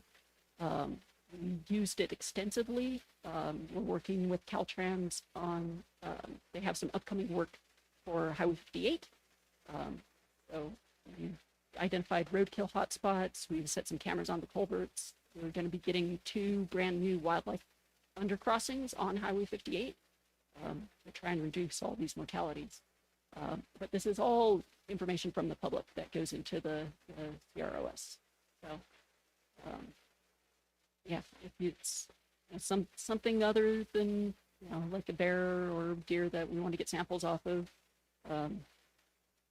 a weasel or skunk, they'll take it. They'll take the photos for all of those.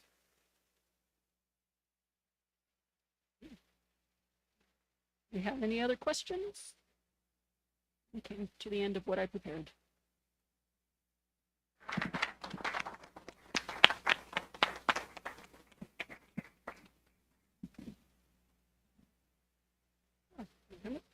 Okay. I'm going to close us out real quick. For those of you that don't know, I'm Madison Bodorf. I'm a board director here, and I'm the liaison for the Bear Committee, which I have to thank personally today because we are a group of wild women who really care about these bears in our community, and they work so hard. So thank you so much for putting this on today. Yes. Yes. Yeah. And I hope more of you come to our meetings, which I'll tell you about in a minute. Okay, I wrote notes so I don't forget everything. Key takeaways. We've got this. We're a community that needs to come together and all do better. And I've been to many town halls about bears so far, and I continue to hear the same information. We can all do better and remind our neighbors and ourselves how to keep our attractants away from bears. And that's what really we need to do more of as a group. So I think that's the main takeaway today from Fish and Wildlife. I hope they agree with me. I think they do. Secondly, we should all be filling out the WEIRS. So, and we do remind everybody online, if you see a flyer from our Bear Committee, you'll see the link or the recommendation. Patrol is recommending that whenever they go to a house or call. So we should be doing that. If it's possible that that data can bring in more resources for Fish and Wildlife, then we should be doing it responsibly. So that's important. We have a volunteer bear ambassador, and she's in the room. And her name is Siroon. Hello. Rooney. That's Rooney in the back. Yes, she's amazing. And we're going to hopefully be rolling out her position soon in the next month or so. And she will be able to assist with house calls, if that's a thing, where people need more assistance to harden their homes, their properties. She'll be working with patrol and collecting data, looking for patterns, reporting that information back to our community. It's going to be amazing. So huge shout out to her for being willing to step up and support our community in this way. And then we also have new bear signs up. So keep your eyes peeled. They're everywhere at all the little turnouts from the highway. And we're hoping that that's just a visual reminder for people. Hey, there's bears. Did you shut that window? Did you lock your car? Oh, you've never been here? There's bears. Watch out. Like, don't put the trash outside. So we're really hoping that those can be helpful. And if you see one, smile. send a smile to the universe because that was a long time coming, and we're excited that the signs are up. Our Bear Committee, we have a Facebook page. You should come check it out. Pine Mountain Club, POA Bear Committee. We also have little cards everywhere, over by the food, coffee, on the table over here. Get one, because on it we have the patrol number to call if you have a bear issue or question. We also have the Weir link, and we're hoping that you, if you have bear conflict on your property, you call patrol, fill out a Weir. Maybe you come to our meeting. Maybe you need some more support. Maybe the bear ambassador is called to help you. We're here to support you. If you want to come to our committee, we meet on the first Monday of the month at 5 p.m. in the pavilion. We're very nice, and we're ready to have some civil dialogue. Yeah, and help you in whatever way we can and give you the information we can. All of the information we provide is research backed, and it's either from Fish and Wildlife or Bearwise. So I think that's it, but please spread the word. And thank you all for coming. We really appreciate all of you. Thank you. Oh yes, and we do have some people here who volunteered to come and teach us about electrification. So if you want to go check that out now, you have questions, please do. Okay, thank you. Oh yeah, we have like a lot of cookies. Yeah, so eat cookies.